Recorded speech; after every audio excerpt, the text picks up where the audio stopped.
Hello students, welcome back to Magnet Brains Hindi. मैं लाली वर्मा आप सभी विद्यार्थियों का एक बार फिर से मैग्नेट ब्रेन्स के हिंदी मीडियम चैनल पर बहुत बहुत स्वागत करती हूं और साथ ही ये आशा भी करती हूं कि आप सभी स्वस्थ होंगे, खुश होंगे, प्रसन्नचित होकर अपने सभी कार्यों को कर रहे होंगे और अपनी ऊर्जा को एकत्रित करने के लिए नियमित दिनचर्या का पालन कर रहे होंगे। खेल कूद, मानसिक रूप से पीस जिसको कहते हैं मेंटल पीस, उसके लिए योग या मेडिटेशन का भी थोड़ा सा पालन कीजिए प्लीज। अब आप सोच रहे हैं meditation, oh no ma'am. Yes dear students, meditation हमें एकदम चुस्त तंदुरुस्त रखता है, स्फूर्तिमय रखता है, एकदम एक्टिव रखता है। हाँ, मैं करती हूँ really every day I am doing. जैसे सूर्य नमस्कार जैसा है कि हमने कर लिया, 5, 10, 15 मिनट अपने लिए निकालना चाहिए। हमारा सिर, सारा जो बॉडी पार्ट्स हैं वो कितना काम करते हैं, सबको सारा काम वही तो करते हैं।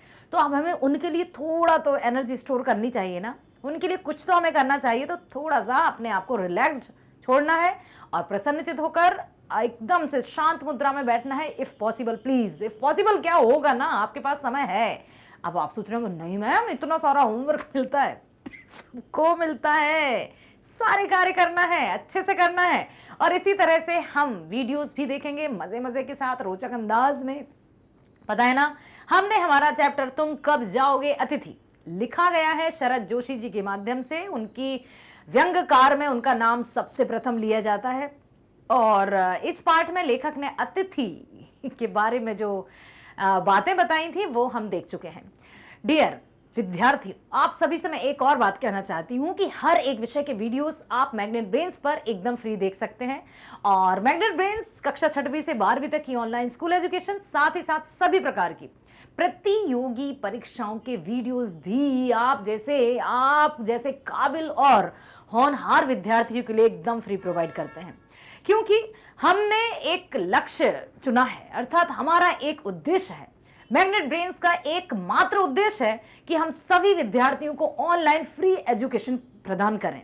एजुकेशन के माध्यम से ही, एजुकेशन के हेल्प से ही, शिक्षा के माध्यम से ही हम समाज में सुयोग्य और सफल व्यक्ति बनते हैं, ये आप भली भांति जानते हैं। इसके लिए हमने किसी भी प्रकार के पेड सब्सक्रिप्शन की कोई बात नहीं की है और ना ही कभी करेंगे।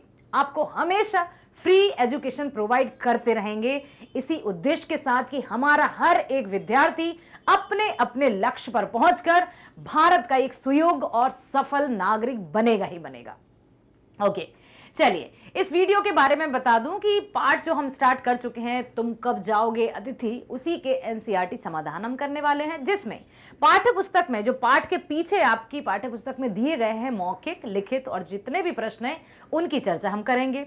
तो हर एक प्रश्न को ध्यान से सुनिएगा, समझिएगा, क्योंकि जब प्रश्न ध्यान से सुनते और समझते हैं तो हमें बहुत अच्छे से उत्तरों का निर्माण अपने आप हो जाता है। अपने आप के लिए मैं इसलिए कह रही हूं कि आप जैसे बहुत से स्टूडेंट्स कहते हैं कि मैम क्या हम अपने आप उत्तर लिख दें। अपने आप उत्तर लिखना स्टार्ट तो कर देते हैं स्टूडेंट्स, लेकिन एंड करने में बड़ी कठिनाई होती है और लिखते जाते सारी कहानी एक ही प्रश्न में लिख दी। नो, सबसे पहले जो भी स्ट्रक्चर्ड है या जिस भी प्रश्न में जो भी पूछा गया है, हमें वो ध्यान से सुनना होता है कि क्या पूछा गया है। जब हम प्रश्न को सही से सुन लेंगे तो उत्तर आराम से लिख सकते हैं। उन्हीं की चर्चा इस वीडियो में हम करने वाले हैं। हर एक प्रश्न को ध्यान से सुनिएगा, चाहे वो मौखिक हो या लिखित हो, या आशय स्पष्ट कीजिए, किसी पंक्तियों का जो अर्थ पूछा जाता है उसको आपको ध्यान से सुनना है। Are you ready? तो आ जाइए मेरे साथ, स्वागत करती हूं एक बार फिर से। चलते हैं सबसे पहले मौखिक प्रश्नों की ओर। प्रश्न है, अतिथि कितने दिनों तक लेखक के घर पर रहा था? बताइए। 4 दिनों तक, क्योंकि 4 दिनों का ही वर्णन लेखक ने किया था। अतिथि 4 दिनों तक लेखक के घर पर रहे। कैलेंडर की तारीखें किस तरह फड़फड़ा रही थीं? बताइए। कैलेंडर की तारीखों की तरफ लेखक बार बार इशारा, ये संकेत क्यों कर रहे थे? ताकि अतिथि को यह पता चल सके कि मुझे 1 दिन हो गया, अब 2 दिन से मैं यहीं हूं, 30 दिन हो गए और अब 4था दिन भी आ गया है।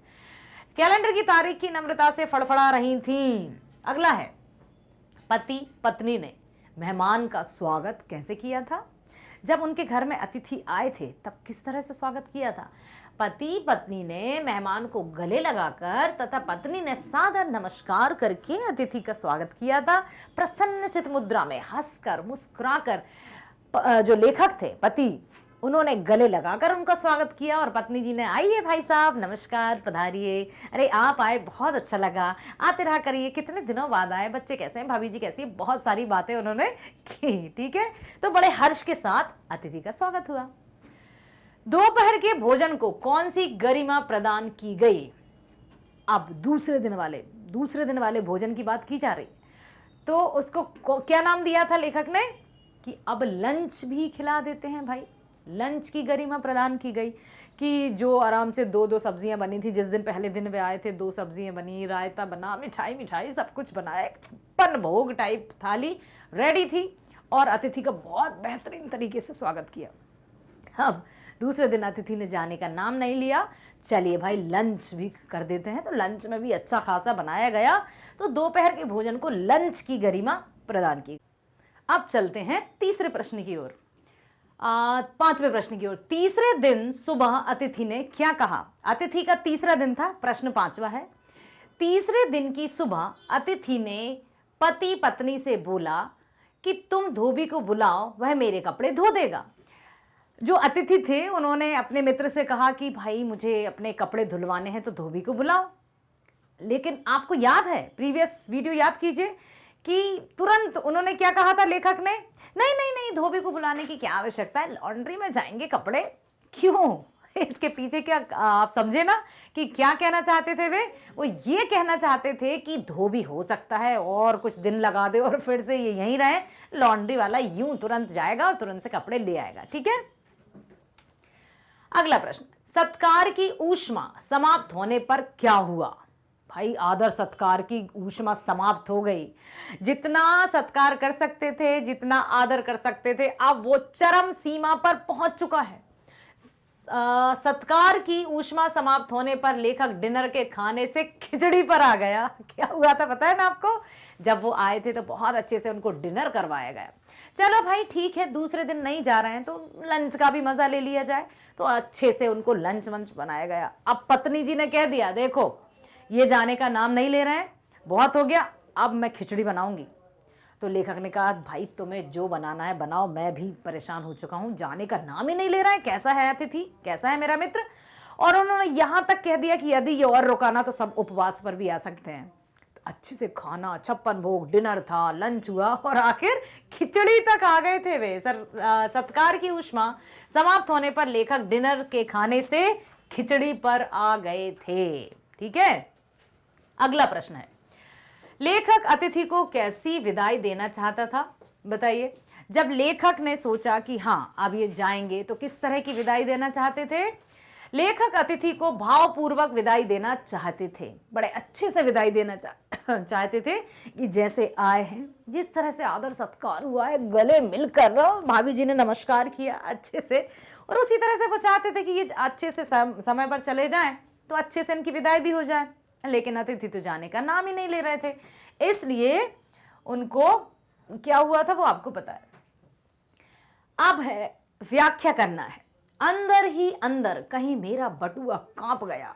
बटुआ अर्थात पर्स। अब उनको लगने लगा कि इस व्यक्ति के इतने दिनों तक यहाँ रहने से मेरा बजट गड़बड़ा रहा है और बहुत हो गया। एक दिन रात, फिर दूसरा दिन सुबह, लंच डिनर फिर हुआ, तीसरा दिन भी हो गया, चौथा दिन हो गया। अब तो जाओ भाई, अब कब तक हमारे घर में रहने वाले हो? जब अतिथि लेखक के घर पर आए थे और लेखक ने जब उन्हें देखा तो लेखक को ऐसा लगा था कि अब तो मेरा खर्चा बढ़ जाएगा, जिस कारण उनका बटुआ कांपने लगा था। मतलब जेब थोड़ी ऐसे नहीं कि अब आए हैं मेहमान तो कुछ तो अलग खर्च करना ही होगा। लेकिन अतिथि ना केवल 1 दिन, ना केवल 2 दिन, ना केवल 3 दिन, 4 दिन रहे लेखक के घर और लेखक का जो सब्र का बांध था वो टूट चुका था। डिनर से खिचड़ी पर तो आ ही गए थे, खिचड़ी से उपवास तक भी आने वाले थे। अगला प्रश्न, अतिथि सदैव देवता नहीं होता, वह मानव और थोड़े अंशों में राक्षस भी हो सकता है। राक्षस क्यों? ऐसा क्यों कहा कि अतिथि सदैव देवता नहीं होते, वह मानव और थोड़े अंशों में राक्षस भी होता है। कुछ दिन के लिए आए, जैसे देवता स्वयं तुरंत दर्शन दिए, गायब, अंतर ध्यान। अतिथि अब देवता थे, फिर मानव किस तरह से? मनुष्य आएंगे, कुछ दिन ठहरेंगे, चले गए। राक्षस, राक्षस क्या करते हैं, देखिए हमारी भारतीय संस्कृति में अतिथि को सदैव भगवान का रूप माना गया है, अतिथि देवो भव। परंतु अगर अतिथि ज्यादा समय रुक जाए तो बोझ के समान लगता है। अतिथि बिल्कुल किसी को भाते नहीं है यदि वो जाने का नाम ही ना लें। इसलिए कहीं भी अतिथि बनकर जाएं तो याद रखें कि वे सामने वाला कितना भी रोके ना, रुक जाइए, आपके आने से बहुत अच्छा लगा है, अरे ऐसा लग रहा था जैसे वाह मजा आ गया हो, दिन कब चले गए पता ही नहीं चला, कहने दीजिए। मन को परिवर्तित नहीं करना है, वहीं रुकना नहीं है। यदि रुके तो जो इतने अच्छे से विदाई हो रही थी ना, वो चेहरे मायूस नजर आएंगे, उनके मस्तक पर शिकन नजर आएगी। तो उस माँ जो मतलब एक तरह की शिकन को देखने से अच्छा है मुस्कुराती हुए चेहरे से विदा पाकर रवानगी ले लीजिए। ऐसा हम कभी नहीं करेंगे, हाँ ध्यान रखना आप लोग, ठीक है। अगला है, लोग दूसरे के होम की स्वीटनेस को काटने ना दौड़े। अर्थात हर व्यक्ति अपने घर को सजाने में जुटा रहता है, ठीक है, तथा घर अच्छा लगे उसके लिए तरह तरह की चीजें भी करता है। लेकिन अगर कोई अनचाहा व्यक्ति उसके घर में आए और रहने लगे तो ऐसा लगता है कि वह काटने के लिए दौड़ रहा है। अनचाहा व्यक्ति, अतिथि सिर्फ और सिर्फ कुछ घंटे, कुछ समय या फिर एक दिन तो बहुत अच्छा लगता है, दूसरे दिन उसको बिल्कुल चला जाना चाहिए, बिल्कुल चला जाना चाहिए। लेखक ने यही बताया है कि ज्यादा दिन तक रुके और हमारी वैल्यू समझ लो शून्य हो गई। तो अपने मान सम्मान और अपनी गरिमा को बनाए रखने के लिए जहां कहीं भी जाएं, इंक्लूडिंग मी, हम सब की बात कर रहे हैं हम, कि जहां कहीं भी जाएं अधिक दिन तो नहीं रुकना है। कोई कितना भी रोके तब भी नहीं रुकना है। वो मान, वो सम्मान, वो चाहत तभी बरकरार रहेगी जब हम कम समय के लिए किसी के घर जाएंगे। नेक्स्ट है, मेरी सहनशीलता की वह अंतिम सुबह होगी कब। अतिथि लेखक के घर में 4 दिनों से रह रहा था। भाई 4 दिन बहुत हो जाते हैं वास्तव में। लेखक ने 4 दिनों तक सहनशीलता दिखाई, परंतु उसने फिर कहा अगला दिन यानी कि 5वें दिन की सुबह अगर अतिथि अपने घर नहीं चला गया तो मैं उसको गेट से आउट बोल दूंगा, गेट आउट बोल दूंगा, गेट आउट। अब भाई ये सुनने से नहीं कहते अरे ये सुनने से पहले मेरे कान क्यों नहीं, मैं बहरी क्यों नहीं हो गई, ये सुनने से, ये देखने से पहले मेरी आंखें क्यों नहीं फूट गई। तो भाई ऐसा माहौल, ऐसा मौका किसी को ना दे। अतिथि बनकर गए हैं, तुरंत तुरंत जाएं और आराम से बाइज्जत भरी होकर आ जाएं, ताकि किसी को हम बोझ ना लगे, ये ध्यान में रखना है। अगला प्रश्न है, एक देवता और एक मनुष्य अधिक देर तक साथ नहीं रहते। क्यों कहा था लेखक ने? क्योंकि अतिथि देवो भव, अतिथि को देवता माना जाता है। अब देवता अधिक देर तक रहे तो ये हो ही नहीं सकता, क्योंकि देवता और मनुष्य अधिक देर तक साथ नहीं रहते, अर्थात अतिथि को ज्यादा समय टिकना ही नहीं है। हमारी भारतीय संस्कृति में मेहमान को देवता समझा जाता है। लेखक ने मेहमान को बोला कि देवता और मनुष्य अधिक देर तक साथ नहीं रहते, आप कृपया करके मेरे घर से प्रस्थान करें। यदि कोई ये कहे तो हमें कहेगा अरे उसने कैसे बोल दिया, अब तो मैं जीवन भर उसके घर नहीं जाऊंगा, अरे घर जाना तो दूर उसकी तरफ देखूंगा भी नहीं। तो वो स्थिति हम पैदा ही क्यों करें? वो स्थिति, वो समय, वो घंटा, वो मिनट या वो समय हम क्यों लाएं? इसलिए अपनी इज्जत अपने हाथ में, जहां कहीं भी जा रहे हैं आराम से जाइए और तुरंत तुरंत वापस आ जाइए, ताकि मान सम्मान और गरिमा बनी रहे। अगला प्रश्न, निम्नलिखित प्रश्नों के उत्तर अब हमें देना है थोड़ा सा बड़ा, दीर्घ उत्तरीय प्रश्नों में ये प्रश्न पूछे जाते हैं। कौन सा आघात अप्रत्याशित था और उसका लेखक पर क्या प्रभाव पड़ा? तीसरा दिन जब मेहमान ने धोबी से कपड़े धुलवाने की बात की, लेखक को लगा कि कपड़े धुलवाने के बाद अब मेहमान हमारे घर से प्रस्थान कर ही लेंगे, लेकिन ऐसा कुछ हुआ ही नहीं, जिस कारण यह बात लेखक को आघात प्रत्याशित थी। लेखक को लगा कि अब कपड़े वपड़े गंदे हो गए, वो धुलवा के तुरंत तुरंत पहनेंगे और रवाना हो जाएंगे, लेकिन वो नहीं गए। इसलिए उनको लगा कि ओह ये क्या था। इस बात का लेखक पर यह प्रभाव पड़ा कि अब यह अतिथि को बोझ समझने लगे तथा उनके सत्कार की ऊष्मा भी समाप्त हो गई। जो आदर, जो सत्कार की भावना उनके मन में व्याप्त थी, वो कहीं ना कहीं समाप्त हो गई और उनको लगा कि बस बस बस बस अब नहीं। उनकी पत्नी जी ने भी कह दिया कि देखो अब मैं खिचड़ी बनाऊंगी, हाँ बहुत दिनों से अच्छा अच्छा खिला रही हूँ तुम्हारे मित्र को। लेखक ने कह दिया हाँ हाँ तुम्हें जो करना हो करो, और अगले और रुके तो बिल्कुल हम उपवास भी कर सकते हैं। बात डिनर से लंच से खिचड़ी तक पहुंच गई, और आगे यदि रुकते तो उपवास भी करना पड़ सकता था। अगला प्रश्न, संबंधों का संक्रमण के दौर से गुजरना। ध्यान से सुनिएगा इस प्रश्न को। संबंधों का संक्रमण के दौर से गुजरना, इस पंक्ति से आप क्या समझते हैं, विस्तार से लिखना है कि संबंध कैसे संक्रमण हो गए। संबंधों का संक्रमण के दौर से गुजरना, इस पंक्ति का आशय है कि संबंधों में बदलाव आ जाना। बदलाव कैसे? मतलब अच्छे से अच्छा संबंध भी छोटी छोटी गलतियों के कारण बुरा बन जाता है। ऐसा नहीं है कि जो संबंध अच्छे हैं वे हमेशा अच्छे ही बने रहें, बशर्ते कि कुछ ऐसी बातें ना उत्पन्न हो जो दूसरे या आपस में मनमुटाव उत्पन्न कर दें। छोटी छोटी गलतियों के कारण बुरा बन जाता है तथा संबंधों में बदलाव आने लगता है। जब लेखक के घर अतिथि आए तो उन्होंने पूरे सत्कार तथा भावना पूर्वक उनका स्वागत किया था ना। उनकी जो स्थिति होने के कारण, ढीली ढाली स्थिति होने के कारण भी उन्होंने अतिथि को पूरे सम्मान पूर्वक शानदार तरीके से उनका स्वागत किया। उन्होंने उनको पिक्चर दिखाई, डिनर करवाया, परंतु जब अतिथि 5 दिन के लिए रुक गया तो उनके ऊपर बोझ बन गया तथा संबंधों में बदलाव आने लगा। ये है ना छोटी छोटी बातें, इनका हमें बहुत ध्यान रखना है ताकि जो हमारे संबंधों की मिठास है वो हमेशा बरकरार रहे। ओके, कभी भी किसी पर बोझ नहीं बनना है। हमें अपना कार्य स्वयं करना है, चाहे हम घर में ही रहें। हमें किसी पर बात बात पर ये कर देना वो कर देना ये नहीं करना है, अदरवाइज हमें घर में भी बोझ समझा जा सकता है। बात करें हम आतिथ्य की या मेहमानी की, तो जहां कहीं भी हम अतिथि बनकर जाएं या मेहमान बनकर जाएं तो अपनी गरिमा को, अपने सम्मान को बरकरार रखते हुए तुरंत वहां से लौट कर भी आ जाएं, ना कि अतिथि की तरह वहीं डेरा जमा लें। यदि ऐसा हुआ तो वो सम्मान कब अपमान में परिवर्तित हो जाएगा हमें पता भी नहीं चलेगा। जब अतिथि 4 दिन तक नहीं गया तो लेखक के व्यवहार में क्या क्या परिवर्तन आए थे। जब अतिथि 4 दिनों तक नहीं गए तो लेखक ने अतिथि से बात करना कम कर दिया तथा मुस्कुराकर बोलना तो छोड़ ही दिया।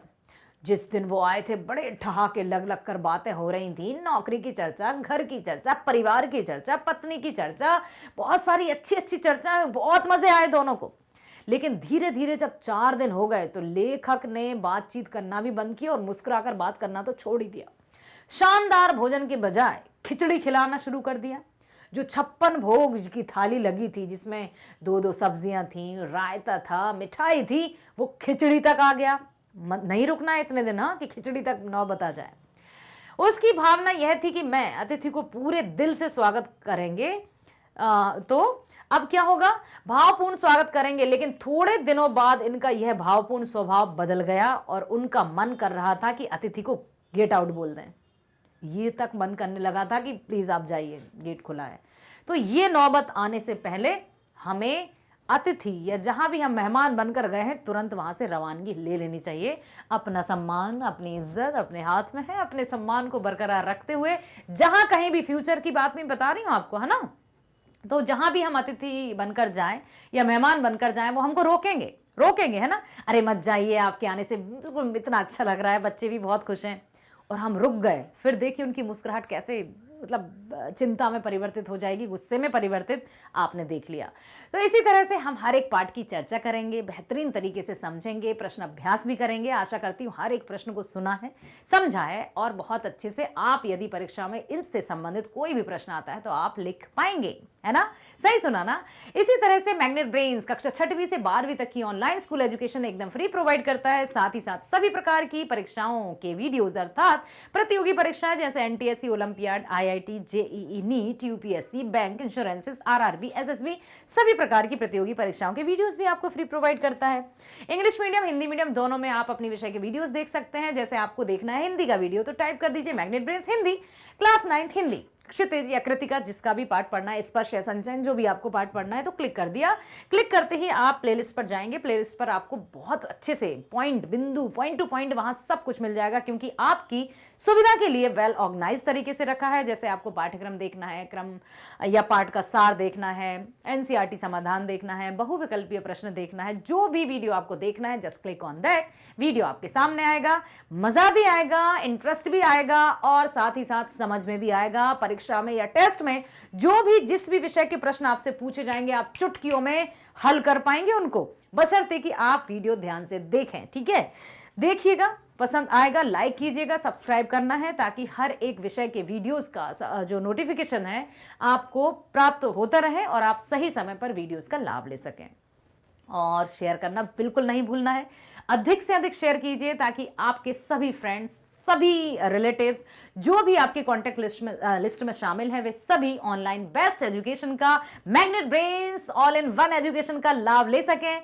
मिलते हैं इसी पार्ट के बहुविकल्पीय अर्थात मल्टीपल चॉइस क्वेश्चंस के साथ अगले वीडियो में। तब तक के लिए नमस्कार।